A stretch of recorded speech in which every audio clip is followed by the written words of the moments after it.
तैंतीसवां अध्याय चल रहा है। कल हमने मंत्र संख्या 61 के ऊपर विचार किया था। जो सभापति, जो सेनापति उग्र होगा, तेजस्वी स्वभाव वाला होगा, वो ईश्वर से ज्ञान रूपी वज्र को प्राप्त करेगा। जो सभापति, सेनापति हिंसकों का विशेष रूप से हनन करेगा, दूसरे हिंसकों को प्रेरणा देने के लिए, शिक्षा देने के लिए कि तुम भी ऐसा करोगे तो तुम्हारी भी ऐसी दुर्गति होगी, तो वो भी संसार के अंदर सुशोभित होगा। उसको ईश्वर से ज्ञान रूपी वज्र की प्राप्ति होगी। इसी प्रकार से जो पक्षपात रहित व्यवहार करेगा, अपने बल को बढ़ाएगा, वो भी ईश्वर से ज्ञान रूपी वज्र को प्राप्त करेगा, क्योंकि ये वेद की आज्ञा है, ईश्वर की आज्ञा है। और जो शत्रुओं को जीतेगा, वो भी ईश्वर से ज्ञान रूपी वज्र को प्राप्त करेगा। पराक्रम दिखाएगा, पराक्रम दिखाकर शत्रुओं को जीतेगा। एक तो जीतने में प्रसन्नता होती है सफलता मिलने पर, और उसके साथ साथ ईश्वर की ओर से उसको ज्ञान भी मिलेगा, क्योंकि उसने ये ईश्वर का कार्य किया है, उसकी आज्ञा का पालन किया है। और जो सभा सेनाधिपति अपने अधीनस्थों को सुख देंगे, उनकी उन्नति प्रगति का ध्यान रखेंगे, वो भी ईश्वर से ज्ञान को प्राप्त करेंगे, सुशोभित होंगे, सौंदर्य को प्राप्त करेंगे। आज मंत्र संख्या 62 का स्वाध्याय किया गया, 61 का किया। आज 62 के ऊपर विचार करेंगे। मंत्र है उपासमयी गायता नरः पवमानाय इंदवे अभिदेवा ईयक्षते। ये यज धातु का सनंत का रूप है, ईयक्षते। वैसे लौकिक संस्कृत में ये होना चाहिए यी यक्षते, ई में या और होना चाहिए। तो यहाँ पर वेद में इसका छांदस लोप हो गया है। जैसे पी पटी शति होता है, पठ धातु से क्या बनता है, पी पठी शति। इसी प्रकार से यज धातु से क्या बनेगा, यी यक्षते। तो इस मंत्र की भूमिका में दिया है, अब पढ़ने पढ़ाने वाले कैसे वर्ते। वेद की पढ़ने पढ़ाने वालों के लिए क्या आज्ञा है, वेद का पढ़ने पढ़ाने वालों के लिए क्या निर्देश हैं, वो यदि वैसे करेंगे तो ईश्वर से उनको ज्ञान रूपी वज्र की प्राप्ति होगी, शत्रुओं का हनन करने के लिए। जैसे रामचंद्र जी और लक्ष्मण जी गए थे किनकी सहायता करने के लिए, राक्षसों को मारने के लिए, तो उन्होंने उनको विशेष विद्याएं सिखाई थी, ज्ञान उन राक्षसों का हनन करने के लिए। इसी प्रकार से ईश्वर भी इन आंतरिक शत्रुओं का नाश करने के लिए अपने उपासकों को ज्ञान देता है, जिससे कि हे उपासकों, तुम अपने शत्रुओं को शीघ्र नष्ट कर दो, उन्मूल कर दो, जड़ से रहित कर दो। तो इसके भावार्थ में दिया है, जैसे जिज्ञासु लोग अध्यापकों को संतुष्ट करना चाहते हैं, वैसे अध्यापक लोग भी उनको पढ़ाने की इच्छा रखा करें। एक तो पिछले मंत्र में भी आया था कि जो जिज्ञासु है उसको पढ़ाना चाहिए, ये वेद की आज्ञा है। जो जिज्ञासु नहीं है उसको नहीं पढ़ाना चाहिए। जो जिज्ञासा से प्रश्न पूछता है, ये भी बात आई है, जो जिज्ञासा से प्रश्न पूछता है उसका उत्तर देना चाहिए, और जो छल कपट से प्रश्न पूछता है उसका उत्तर नहीं देना चाहिए। तो जिज्ञासु को अध्यापक लोग, पाठक लोग पढ़ाएं। ऐसा करने से उनका ज्ञान बढ़ेगा, आत्मा की उन्नति होगी। और जिज्ञासु लोग अध्यापकों को जैसा संतुष्ट करना चाहते हैं। कोई अध्यापकों के कम अनुकूल चलेगा, कम प्रिय आचरण करेगा, कोई अधिक प्रिय आचरण करेगा। तो जो अधिक प्रिय आचरण करे उसको अधिक बताना चाहें, उसको अधिक बताएं। जो कम प्रिय आचरण करे उसको कम बताना चाहें, उसको कम बताएं। ये न्याय युक्त व्यवहार है, ये वेद की आज्ञा है। तो इस प्रकार से न्याय युक्त व्यवहार करने से उन्नति होगी। अब मंत्र के पदों को पदार्थ के माध्यम से देखते हैं। हे नरः, नायक, अध्यापक आदि लोगों।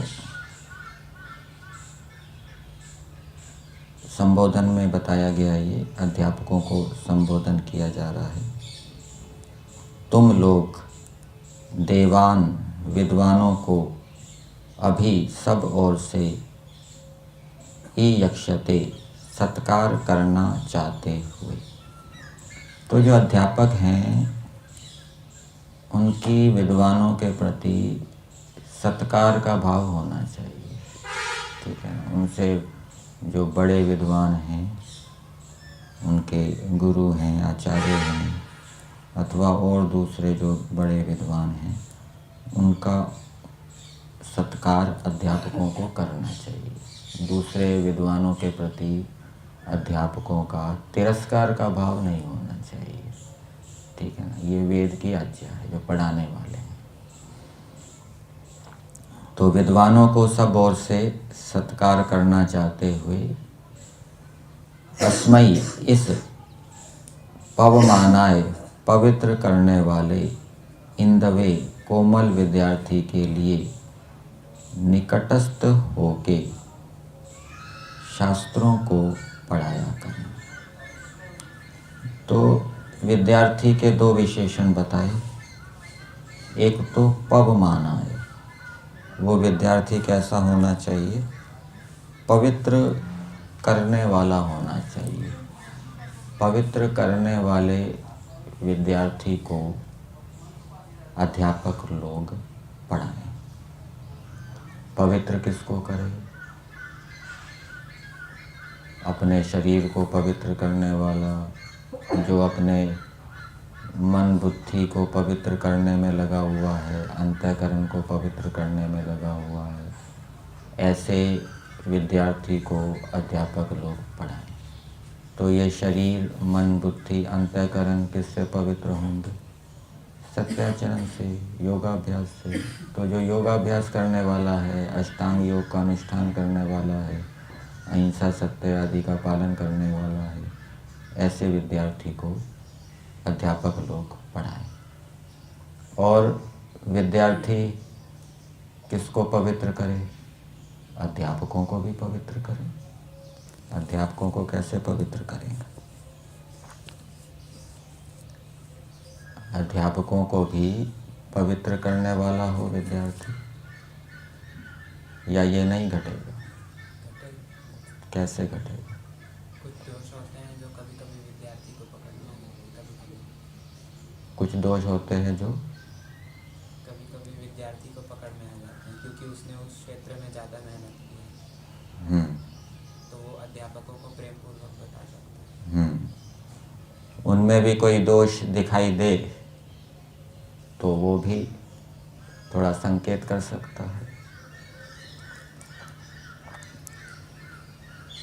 फिर आगे दिया है इन द वे, कोमल विद्यार्थी को। और एक पवित्र करने वाला विद्यार्थी ये भी है कि वो दूसरों को पवित्र करने वाला है, खुद ठीक चल रहा है, दूसरे अपने साथी हैं उनको भी ठीक चला रहा है, उनके अंदर कोई दोष है, त्रुटि है, उनको दूर कर रहा है, और बाहर भी वो पवित्र कर रहा है, बाहर भी वो यज्ञ करता है, पेड़ पौधे लगाता है, वातावरण को शुद्ध करता है, गंदगी को हटाता है, शुद्ध रहता है। ऐसा जो विद्यार्थी है, जो गंदगी फैला रहा है, गंदगी में रहता है, ठीक है ना, यज्ञ आदि नहीं करता, तो वो विद्यार्थी के योग्य नहीं है। तो ऐसे पवित्र करने वाले। और दूसरा विद्यार्थी का विशेषण दिया इंदवे, कोमल विद्यार्थी के लिए। वैसे संस्कृत भाग में इंदवे का अर्थ किया है रिजवे विद्यार्थी ने, जो विद्यार्थी कैसा हो, रिजु हो, सरल हो। मतलब कि जैसा मन में है वैसा वचन में, जैसा वचन में है वैसा कर्म में, ये सरल है।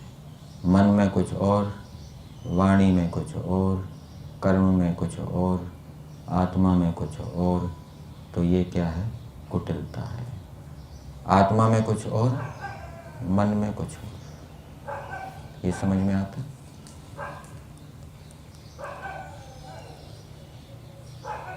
आत्मा में तो ज्ञान है कि अच्छे विचार होने चाहिए, अच्छे विचार रखने चाहिए, लेकिन मन में अच्छे विचार नहीं रख रहा, तो ये आत्मा में कुछ और है, मन में कुछ और जैसा मन में है वैसा वाणी है। तो ऐसे सरल विद्यार्थी के लिए उपगायनता, निकटस्थ होके शास्त्रों को पढ़ाया करो। तो ऐसे विद्यार्थी को जो सरल है, पवित्र करने वाला है, अपने को पवित्र करता है, अपने मित्र साथियों को पवित्र करता है, वातावरण को पवित्र करता है, ऐसे विद्यार्थी को शास्त्र पढ़ाने चाहिए। और अध्यापकों को क्या करना चाहिए, तो जो जितना अनुकूल चलता है, जितना उनको संतुष्ट करना चाहता है, जितना करता है, उतना उनको बताना चाहिए। और अध्यापक लोग दूसरे जो विद्वान लोग हैं उनका भी सत्कार करें। सत्कार करना क्या है, यज्ञ है, देव पूजा, संगतिकरण, दान। तो सत्कार तो विद्यार्थी भी करेगा, संतुष्ट कैसे होगा, सत्कार करने से ही अध्यापक संतुष्ट होगा, ठीक है ना, उसके अनुकूल चलने से।